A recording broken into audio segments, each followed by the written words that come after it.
안녕하세요. 변복 목사의 아침 묵상 2023년 8월 30일 수요일 아침입니다. 오늘은 출애굽기 33장 1절로 6절 말씀을 통해서 숨겨진 죄와의 전쟁, 이런 제목으로 말씀 묵상의 은혜를 나누겠습니다. 영적 전쟁을 시작한 지 이제 3일째입니다. 어제는 하나님의 은혜가 너무 놀라움을 경험했습니다. 영적 전쟁을 3개월 전부터 준비하게 하셨다는 사실을 알게 되었습니다. 갑작스럽게 라마나요 선교회 중보기도가 필요하다는 생각을 했고, 그 중보기도 세미나를 계획하고 준비하게 하셨습니다. 얼마나 친밀하게 우리의 대장 되신 주님이 근본의 영적 전쟁을 준비하셨는지 정말 감사를 드립니다. 어제 저녁 기도하며 영적 전쟁을 치르는 가운데 사단이 내게서 빼앗아간 것이 무엇인지를 정확하게 알게 되었습니다. 안타깝게도 나를 통해 일하신 하나님의 차원 모두를 빼앗겨버리고 있었다 생각합니다. 이렇게 나처럼 살아가는 사람들이 많겠다는 생각도 들어서 정말 이 일을 통해서 이렇게 빼앗겼던 사람들을 회복시키는 성무노진 데를 수보해가는 이 거룩한 사역자로 서야 되겠다라고 하는 생각도 하게 되었습니다. 영적 전쟁 3일째 어떤 은혜로 인도하시며 영적 세력과의 전투를 벌이게 될지 이제는 긴장해서 기대로 바뀌고 있습니다. 어제 저녁 창밖에 비춘 무지개가 마치 영적 전쟁의 승리를 예견하여 보여준 것처럼 보여졌습니다. 오늘은 상반기 회개 감사가 있습니다. 다음 주 개강하는 목회사관학교와 중보기도 세미나 준비 등 해야 할 일들이 많지만 금주간은 오직 하나, 영적 전쟁터에서 사단과의 싸움을 싸우게 될 것입니다. 어제 전쟁을 치르며 새롭게 깨달은 것은 영적 전쟁터는 구체적인 대상과 전신갑주를 입은 준비와 집중력에 반드시 영적 전쟁을 치르는 군사, 즉 대장 되신 주님을 따르는 사람이 있어야 한다는 사실을 생각하게 되었습니다. 그동안 전쟁의 결과만을 보았지 그 결과로 그 자리에 승리자로 서서 전리품을 챙기고 그곳을 하나님의 나라로 바꾸는 구체적인 승리자가 있어야 한다는 사실을 그동안에 간구하고 영적 전쟁을 치러오지 않았나 하는 생각을 해보았습니다. 이런 날 주님은 어떤 말씀으로 인도하실까? 본문은 모세 2차 중보기도를 들으신 하나님께서 이스라엘을 용서하시고 그들을 언약의 땅으로 인도하시겠다. 천사를 보내서 이제 너희들 가라. 이렇게 하시면서 정작 중요하게 말씀하신 건 뭐냐면 하나님 자신은 함께하지 않겠다 하시면서 하신 말씀입니다. 3절에 보면 너희를 적과 꿀이 흐르는 땅에 이르게 하려니와 나는 너희와 함께 올라가지 아니하리니 너희는 목이 곧은 백성인즉 내가 길에서 너희를 진멸할까 염려함이니라. 내가 함께 가면 너희들 길에서 내가 너희들 다 죽일 것 같아. 그래서 나는 안 갈 테니까 내가 천사를 보내서 앞장서 가지고 갈 수 있도록 할 테니까 약속한 언약의 땅으로 너희들 가라. 이렇게 말씀을 하신 것입니다. 반쪽짜리의 용서지요. 그러면서 이 백성들을 향해서 계속 반복하는 게 목이 곧은 백성이었다. 이렇게 하나님은 그들을 계속해서 말씀하고 계십니다.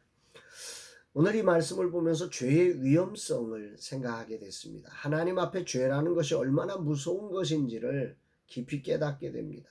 모세가 자신의 생명을 걸고 2차에 걸쳐서 중보기도를 했지만 3,000명의 사람이 죽었지 않습니까? 또 전염병이 들었지 않습니까? 그럼에도 불구하고 하나님은 함께 할 수 없고 언약대로 너희들 용서해서 가기는 하겠는데 나는 함께 하지 않겠다. 죄가 얼마나 무서운 것인지에 대한 생각을 해보게 됩니다. 분명 모세의 중보기도를 통해 언약의 땅으로 인도하시긴 하지만 하나님은 함께 할 수 없을 만큼 이 죄가 하나님과 우리 사이를 갈라냈다고 하는 사실을 정말 유념하게 됩니다. 모세와 백성들이 아무것도 하지 못하자 하나님은 여지를 두면서 5절에 이렇게 말씀을 하세요. 여호와께서 모세에게 이르시기를 이스라엘 자손에게 이르라. 너희는 목이 곧은 백성인즉 내가 한순간이라도 너희 가운데에 이르면 너희를 진멸하리라. 너희는 장신구를 떼어내라. 그리하면 내가 너희에게 어떻게 할 것인지 정하겠노라 하셨습니다. 이것이 하나님의 긍휼하심이죠. 공의로우신 분이 분명 그렇게 하셔야죠. 그렇게 말씀하셨으니까 나 너 안 가. 끝난 거 아니겠어요? 그런데 백성들이 슬퍼하고 모세가 안타까워하자 하나님이 여지를 만드세요. 심판 중에도 긍휼을 잊지 않으신 하나님의 사랑인 거죠. 하나님의 마음이 어느 정도였냐면 내가 한순간이라도 너희 가운데 이르면 너희를 진멸하겠다. 내가 함께하면 너희들 반드시 죽어. 뭐 이런 말 아니겠습니까? 그런 하나님의 심정이에요.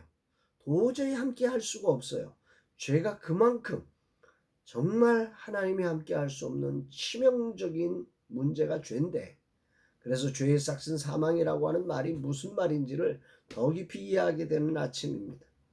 그러나 모세의 중보기도를 기억하시고 하나님께서는 택하신 당신의 백성들의 슬픔을 생각하시면서 너희들 장신구를 떼어내고 한번 기다려봐라.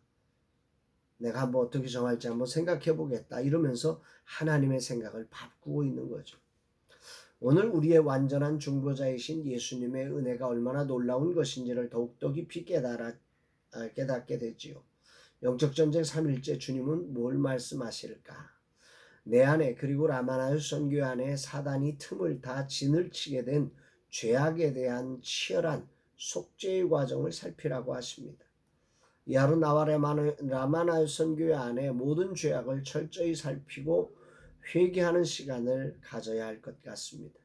이 찬양이 고백됩니다. 보혈을 지나 하나님 품으로, 보혈을 지나 아버지 품으로, 보혈을 지나 하나님 품으로 한 걸음씩 나가네. 존귀한 주 보혈이 내 영을 새롭게 하시네. 존귀한 주 보혈이 내 영을 새롭게 하네. 정말 주님의 보혈로 저의 영혼과 삶이 새로워지고 정말 죄악이 온전히 참회되어서 주님 안에서 새로운 기회가, 정말 내 영을 새롭게 하시는 주의 은혜가 넘치는 영적 전쟁 3일째가 되기를 간절히 소망합니다. 주님 기회를 주셔서 감사합니다. 진실로 주님의 보혈로 저와 라마나의 선교 안에 있는 죄악을 씻어주시고, 성령 하나님, 아둔한 종이 어떤 죄악이 있는지 제대로 알지도 못합니다. 깨닫게 하셔서 내 안에 있는 죄악이 무엇인지를 살피게 하시고 그 죄악을 철저히 씻어 주님의 거룩한 자로 서서 이 영적 전쟁을 승리하게 하옵소서. 한 사람도 심판당하지 않게 하소서. 리더인 저의 잘못이오니 주여 이 종을 용서하여 주옵소서 고백하게 됩니다. 사랑하는 여러분, 하나님 앞에서 죄가 얼마나 무서운 것인지를 아시나요? 그럼에도 불구하고 우리는 이 죄 많은 세상을 살면서 죄의 가치관 아래 물들어 살면서 죄와 타협되어지고 무심코 범죄하는 죄들에 대해서 그것이 죄인지도 인식 못하고 살아가는 그런 안타까운 죄인은 아닌지 돌아보면서 오늘 우리 안에 있는 죄악을 회개하고 주님의 보혈로 새롭게 함을 입어 하나님의 영적 군사로서 하나님 나라의 거룩을 세상 가운데 비춰내는 저와 여러분들이 되시기를 주의 이름으로 축복합니다. 사랑합니다, 여러분.